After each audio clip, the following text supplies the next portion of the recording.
नमस्कार, स्वागत है आपका डीडी न्यूज पर। मैं हूं रेशमा आपके साथ। आइए नजर डाल लेते हैं इस वक्त की हेडलाइंस पर। बिहार में पहले चरण का मतदान जारी। 18 जिलों की 121 सीटों पर कड़ी सुरक्षा के बीच डाले जा रहे हैं वोट। पीएम मोदी ने की लोगों से उत्साह के साथ मतदान की अपील।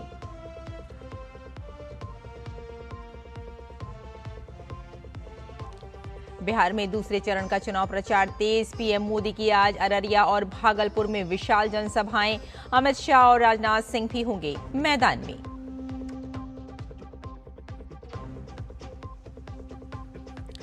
दूसरे चरण के लिए विपक्ष ने भी कसी कमर। राहुल और प्रियंका गांधी सहित तेजस्वी यादव, मुकेश सहनी, अखिलेश यादव और मायावती की आज धुआंधार रैलियां।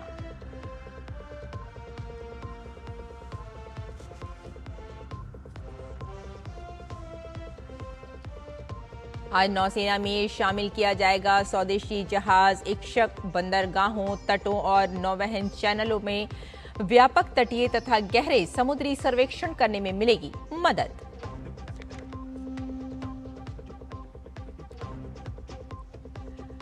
और भारत और ऑस्ट्रेलिया के बीच केरारा में आज खेला जाएगा T20 सीरीज का चौथा मुकाबला। 5 मैचों की सीरीज में दोनों टीमें फिलहाल 1-1 से बराबरी।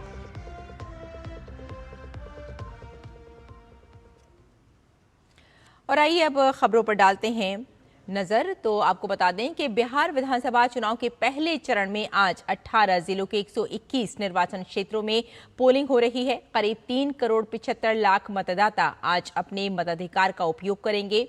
पहले चरण में कुल 1314 उम्मीदवार चुनावी मैदान में हैं। मतदान के लिए राज्य में 45,000 से ज्यादा पोलिंग बूथ बनाए गए हैं। इनमें पटना, वैशाली, नालंदा, भोजपुर, मुंगेर, सारण, सीवान, बेगूसराय, गोपालगंज, मुजफ्फरपुर, दरभंगा, मधेपुरा और सहरसा शामिल हैं। मतदान सुबह 7 बजे शुरू हो गया, जो शाम 6 बजे तक चलेगा। सुरक्षा कारणों से सिमरी, बख्तियारपुर, महेशी, तारापुर, मुंगेर, जमालपुर और सूर्यगढ़ा विधानसभा क्षेत्र के 56 मतदान केंद्रों पर मतदान शाम 5 बजे समाप्त होगा। स्वतंत्र, निष्पक्ष और शांतिपूर्ण मतदान के लिए सुरक्षा के व्यापक प्रबंध किए गए हैं। मतदान प्रक्रिया की निगरानी के लिए एक अत्याधुनिक नियंत्रण केंद्र स्थापित किया गया है। सभी 45,341 मतदान केंद्रों पर वेबकास्टिंग की जा रही है। मतदान केंद्रों पर राज्य पुलिस के साथ केंद्रीय सशस्त्र पुलिस बलों को तैनात किया गया है। पहले चरण में एनडीए के सबसे अधिक प्रत्याशी मैदान में हैं, जिनमें जेडीयू के 57, भाजपा ने 48 जबकि लोक जनशक्ति पार्टी रामविलास के 14 उम्मीदवार हैं। उपेंद्र कुशवाहा की पार्टी राष्ट्रीय लोक मोर्चा से 2 उम्मीदवार किस्मत आजमा रहे हैं। उधर महागठबंधन में 121 में से सबसे अधिक 73 प्रत्याशी राष्ट्रीय जनता दल के हैं, जबकि कांग्रेस के 24 उम्मीदवार चुनाव लड़ रहे हैं। पहले चरण में 2 उप मुख्यमंत्रियों सम्राट चौधरी और विजय कुमार सिन्हा की चुनावी किस्मत का फैसला होगा और वहीं महागठबंधन की ओर से मुख्यमंत्री पद के उम्मीदवार तेजस्वी प्रसाद यादव राघोपुर निर्वाचन क्षेत्र से चुनाव लड़ रहे हैं। वहीं पूर्व केंद्रीय मंत्री रामकृपाल यादव दानापुर से भाजपा के प्रत्याशी हैं। बिहार विधानसभा चुनाव के पहले चरण के मतदान से पहले प्रधानमंत्री नरेंद्र मोदी ने एक्स पर पोस्ट कर लोगों से मतदान करने की अपील की। उन्होंने लिखा, बिहार में आज लोकतंत्र के उत्सव का पहला चरण है। विधानसभा चुनावों में इस दौर के सभी मतदाताओं से मेरा आग्रह है कि वे पूरे उत्साह के साथ मतदान करें। इस मौके पर पहली बार वोट डाले जा रहे राज्य के अपने सभी युवा साथियों को मेरी विशेष बधाई। याद रखना है, पहले मतदान फिर जलपान।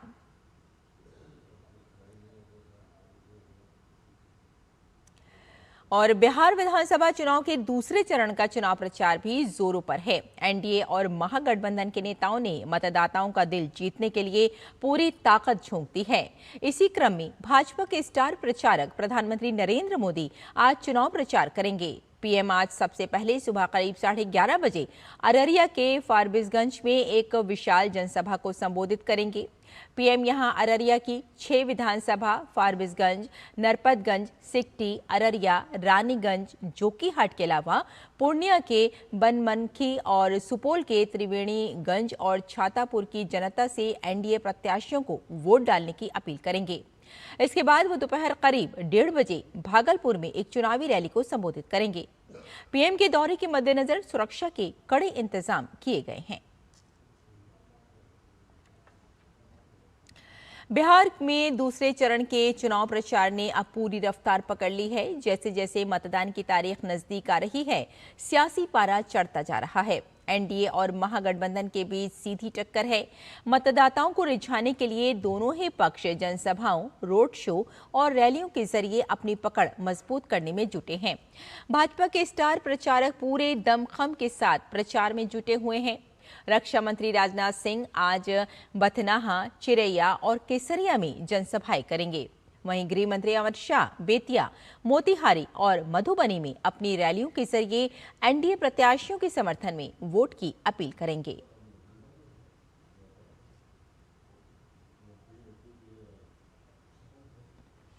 बिहार में दूसरे चरण के प्रचार के लिए महागठबंधन ने भी पूरी ताकत झोंक दी है। बिहार विधानसभा में विपक्ष के नेता और इंडी गठबंधन के सीएम फेस तेजस्वी यादव आज मधुबनी में चुनावी रैली करेंगे। तेजस्वी वीआईपी सुप्रीमो मुकेश सहनी के साथ मधुबनी में आरजेडी उम्मीदवार आसिफ अहमद के समर्थन में प्रचार करेंगे। लोकसभा में नेता प्रतिपक्ष राहुल गांधी और कांग्रेस महासचिव प्रियंका गांधी वाड्रा बिहार में अलग अलग विधानसभा क्षेत्रों में चुनावी सभाएं करेंगे। राहुल गांधी पूर्णिया के कस्बा विधानसभा क्षेत्र में पार्टी उम्मीदवार मोहम्मद इरफान आलम के समर्थन में चुनावी सभा करेंगे। अररिया में भी उनकी जनसभा होगी, जहां वे कांग्रेस प्रत्याशी आबिदुर रहमान के पक्ष में वोट मांगेंगे। वहीं प्रियंका गांधी की गोविंदगंज, रीगा और बेनीपट्टी में चुनावी सभाएं होंगी। समाजवादी पार्टी के अध्यक्ष अखिलेश यादव भी बिहार के चुनावी रण में इंडी गठबंधन के लिए धुआंधार रैली करेंगे। पूर्वी चंपारण और सीतामढ़ी जिलों में आज उनकी चुनावी रैलियां हैं। अखिलेश यादव चंपारण जिले के मोतिहारी विधानसभा क्षेत्र में प्रत्याशी देव गुप्ता के पक्ष में वोट मांगेंगे और उसके बाद सीतामढ़ी जिले के रुन्नी सैदपुर विधानसभा क्षेत्र में प्रत्याशी चंदन कुमार के पक्ष में जनसभा करेंगे। बिहार के चुनावी मैदान में बसपा सुप्रीमो मायावती भी दूसरे चरण के लिए प्रचार करेंगी। आज वे बिहार के कैमूर जिले के भभुआ में चुनावी जनसभा करेंगी। बसपा ने बिहार में अकेले ही सभी 243 सीटों पर चुनाव लड़ने का फैसला किया है, लेकिन लगभग 190 उम्मीदवार ही मैदान में हैं। मायावती इस एक जनसभा के माध्यम से पूरे चुनाव को साधने की कोशिश करेंगी।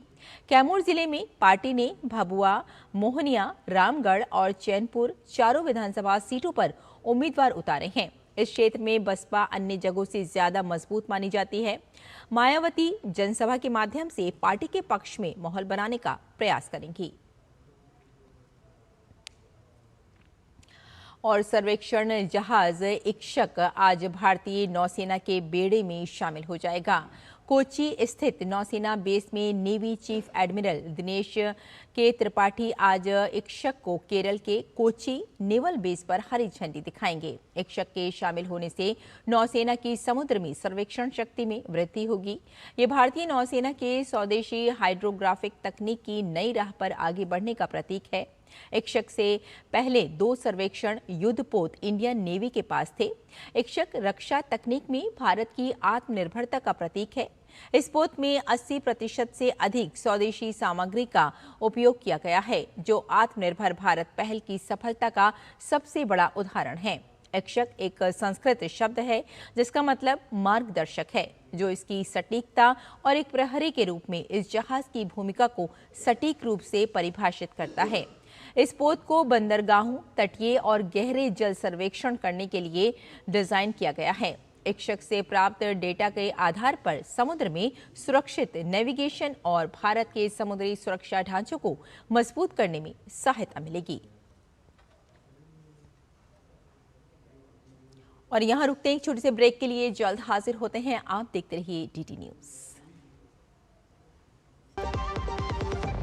लाल रंग इसका अपार, तीखा कम है फिर भी स्वाद, बेमिसाल बेमिसाल MDH Kashmiri. MDH Kashmiri. MDH कौन है जो जोड़े देश को? विकसित भारत का विकसित भारत। पता है, लोग अक्सर मुझसे पूछते हैं कॉल सेंटर का स्टेडी जॉब क्यों छोड़ा? I wanted more out of life. बस मैंने अपना स्टार्टअप शुरू किया। जानना चाहोगे कैसे? Then start up your own business as an LIC agent. यहाँ सब कुछ है।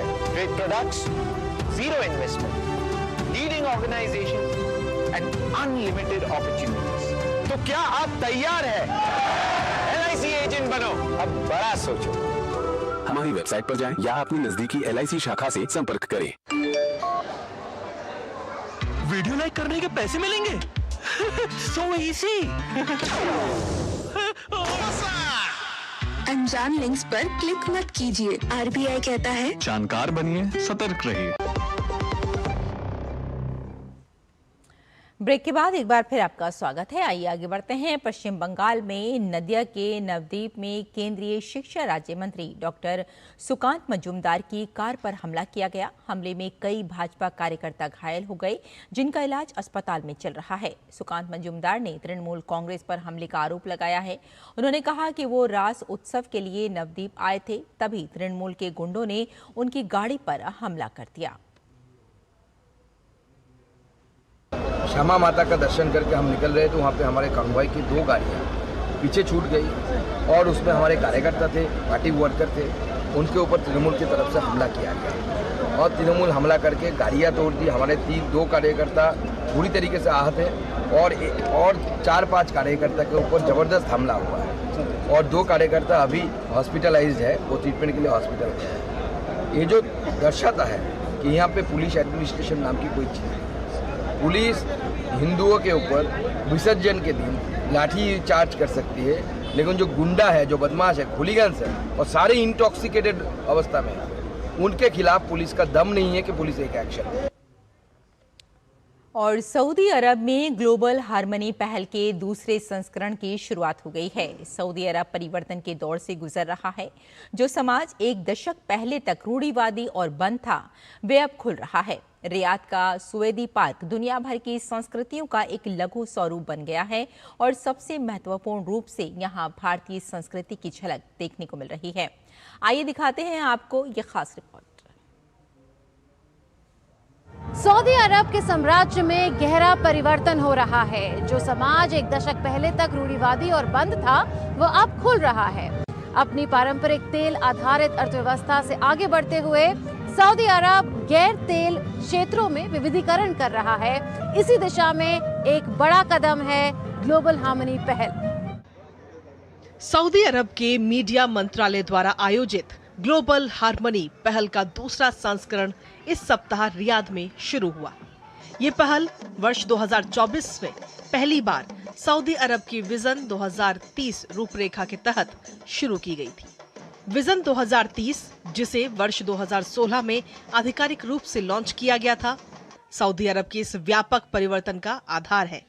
ग्लोबल हार्मनी पहल यहाँ बसे विभिन्न समुदायों की सांस्कृतिक विविधता, उनके योगदान और सऊदी समाज में सफल एकीकरण को मनाती है।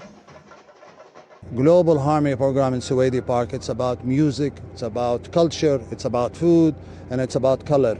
And what else that unite us all together other than music? It doesn't know color, it doesn't know skin, it doesn't know anything else but being all in harmony. सऊदी अरब में मौजूद 27.3 लाख भारतीय प्रवासी समुदाय, जो साम्राज्य का सबसे बड़ा प्रवासी समुदाय है, उसको इंडिया वीक कार्यक्रम के माध्यम से सम्मानित किया जा रहा है। इंडिया वीक में भारत की जीवंत सांस्कृतिक पहचान को प्रदर्शित किया जा रहा है। ग्लोबल हार्मनी पहल के अंतर्गत इंडिया वीक का आयोजन दोनों देशों के बीच एक साझा सांस्कृतिक पुल के रूप में उभर रहा है।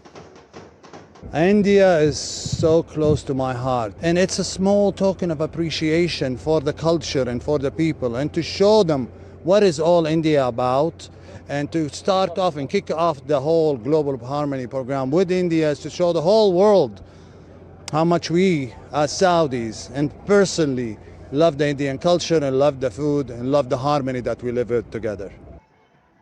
ग्लोबल हार्मनी पहल में सऊदी अरब में बसे 14 विविध संस्कृतियों का उत्सव मनाया जा रहा है। भारत के अलावा इसमें फिलीपींस, इंडोनेशिया, मिस्र, यमन, जॉर्डन, युगांडा और इथियोपिया जैसे देशों की संस्कृति पर भी प्रकाश डाला गया।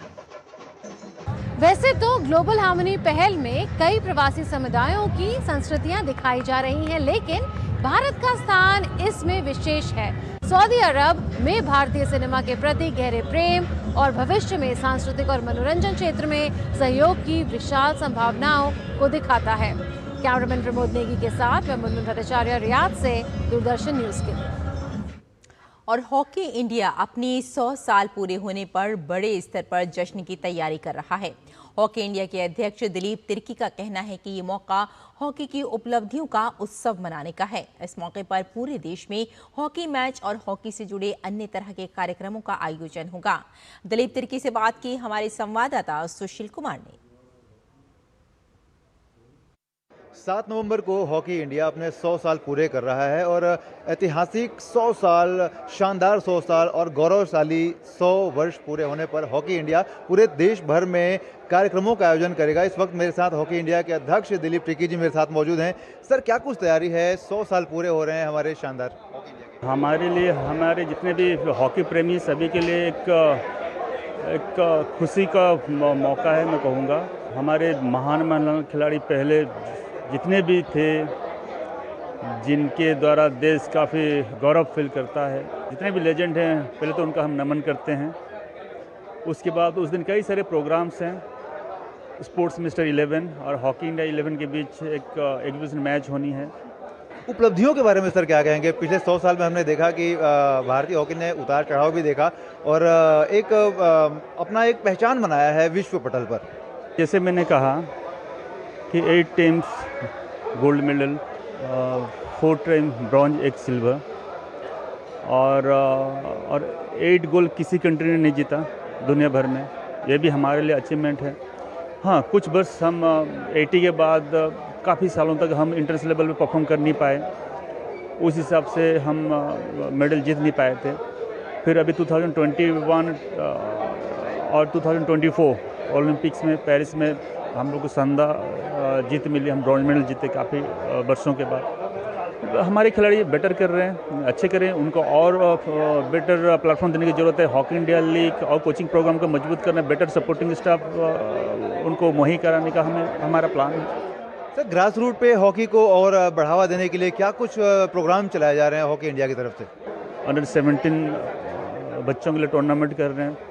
फिर अंडर 17 बच्चों का कोर ग्रुप बना के, नेशनल कोर ग्रुप बना के हम इंटरनेशनल एक्सपोजर बना, इंडियन टीम बना रहे हैं उनका।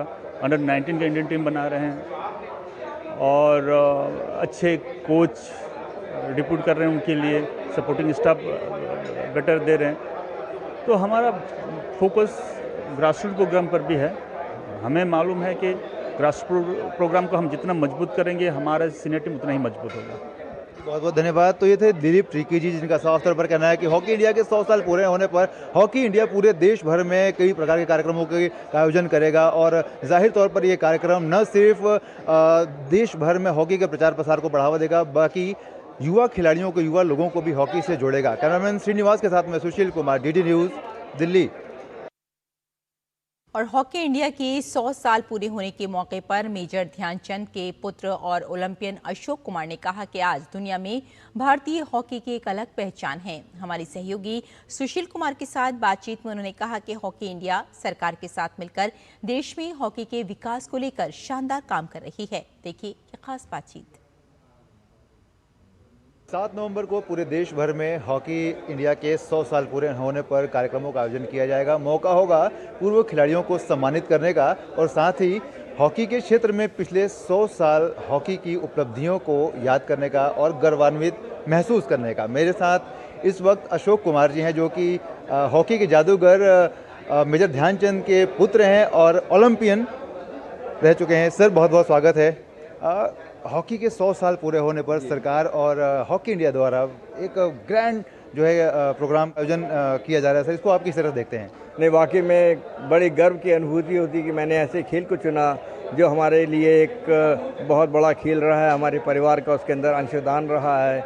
हमारे परिवार के लोगों ने हॉकी को ही सबसे बढ़कर मानते हुए इस खेल के अंदर 4 चांद लगाए हैं। ध्यान सिंह को हॉकी का जादूगर बनाने वाला हॉकी खेल ही है और आज उसके 100 साल 7 नवंबर को पूरे होंगे, तो इसके मेरे लिए बहुत ही गर्व की बात है और मुझे फ़ख्र है कि इस बात के लिए हॉकी इंडिया ने जो हमारी हॉकी को देख रहा है, जो चला रहा है, जो उसको संचालित कर रहा है, वो बड़े अच्छे तरीके से अपने खिलाड़ियों को सम्मानित करते हुए और उनको प्रोत्साहित करते हुए आगे बढ़ाने की कोशिश कर रहा है, जिसके अंदर सरकार का भी सहयोग है। मेजर ध्यानचंद की विरासत को आज के अगर हम दौर की बात करें तो इसके परिप्रेक्ष्य में आप किस तरह से देखते हैं? देखिए, उस हॉकी को और आज की वर्तमान हॉकी को हम मिला नहीं सकते। वो जो एक एक्ट है जो हॉकी खेलने का, आज टोटल बदल गया है। आज एक ये पावर गेम के रूप में है। आज ये एक अलग इसका हर चीज़ की, इसका ग्राउंड ही जब बदल गया है, इसका शेप बदल गया है, इसके रूल्स बदल गए हैं, तो मैं ये कहूँगा कि हाँ, वो टाइमिंग पास का नहीं बदला है, वो गोल करने का मौके नहीं बदले हैं। आप जैसे खिलाड़ी जो हैं 2 दौर को जोड़ते हैं, जो आपके दौर की हॉकी थी और आज के दौर की जो हॉकी है, क्या कुछ बदलाव हम देखते हैं सरकार की तरफ से? जिस तरह की योजनाएं हैं स्पोर्ट्स मिनिस्ट्री की तरफ से, भारत सरकार की तरफ से खेलों को आगे ले जाने के लिए, और ये हमने कहीं ना कहीं धरातल पर भी देखा, जमीनी स्तर पर भी देखा, जिस तरह से नए खिलाड़ी, नए टैलेंट हंट हो रहे हैं और वो बड़े मैदान तक पहुँच रहे हैं, इसे आप किस तरह से देखते हैं? असली मकसद, असली स्टेप जो उठाए गए हैं, इस ध्यान में रख के सरकार द्वारा उठाए गए हैं कि हमारे पास पहले ओलंपिक में 8 मेडल थे, 6 मेडल थे। आज हमारे मेडल की संख्या वो कम से कम 80 होनी चाहिए। मैं भी मानता हूं कि हमारी संख्या एकदम से 10% आगे, 15% आगे बढ़ जानी चाहिए, और वो सब चीज़ें सरकार की दूरदर्शिता से, उनके सहयोग से, उनके विजन से आगे बढ़ने की तरफ अग्रसर हो रही हैं, आगे बढ़ रही हैं। और मैं मानता हूं कि ये चीज़ें बच्चों को प्रेरित भी कर रहे हैं कि वो खेलों में आएँ, किसी भी खेल में आएँ, और हमारे खिलाड़ियों ने साबित भी किया है, चाहे वो नीरज चोपड़ा साहब क्यों ना हो।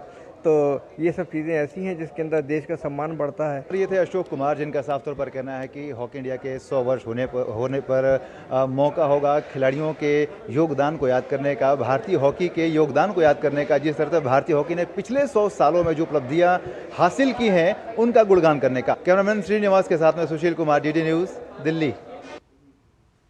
भारत और ऑस्ट्रेलिया के बीच 5 मैचों की T20 सीरीज का चौथा मुकाबला आज केराला में खेला जाएगा। सीरीज अभी 1-1 की बराबरी पर है। सीरीज का पहला मुकाबला बारिश के चलते रद्द हो गया था। दूसरे मैच में मेजबान टीम ने जीत दर्ज की थी। तीसरा मुकाबला भारतीय टीम ने अपने नाम किया था। सीरीज में बढ़त की जंग, जीत होगी किसके संग? ये सवाल भारत और ऑस्ट्रेलिया दोनों देशों के क्रिकेट फैंस के जहन में घूम रहा है। T20 सीरीज का चौथा मुकाबला केराला ओवल में खेला जाएगा, जहां दोनों टीमें एक बार फिर जीत को अपना बनाने के लिए जद्दोजहद करती दिखेंगी। पिछले मैच में मिली जीत के बाद टीम इंडिया प्लेइंग 11 में कोई बदलाव करे, इसकी उम्मीद बेहद कम है। हालांकि टीम को अपने उप कप्तान शुभमन गिल से अभी भी बड़ी पारी का इंतजार है, जो अब तक उनके बल्ले से नहीं आई है। गेंदबाजी में अर्शदीप सिंह ने पिछले मैच में कमाल किया था। ऐसे में एक बार फिर उनसे इसी प्रदर्शन को दोहराने की उम्मीद रहने वाली है। बात ऑस्ट्रेलिया की करें तो मिशेल मार्श अच्छे फॉर्म में हैं। ग्लेन मैक्सवेल की इस मुकाबले में वापसी की उम्मीद की जा रही है, जो ऑस्ट्रेलियाई टीम को नई मजबूती दे सकते हैं।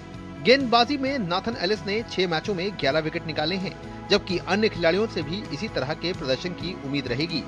आंकड़ों की बात करें तो T20 में दोनों टीमों के बीच अब तक 35 मुकाबले खेले गए हैं, जिसमें से 21 में भारत और 12 में ऑस्ट्रेलिया की टीम ने जीत हासिल की है।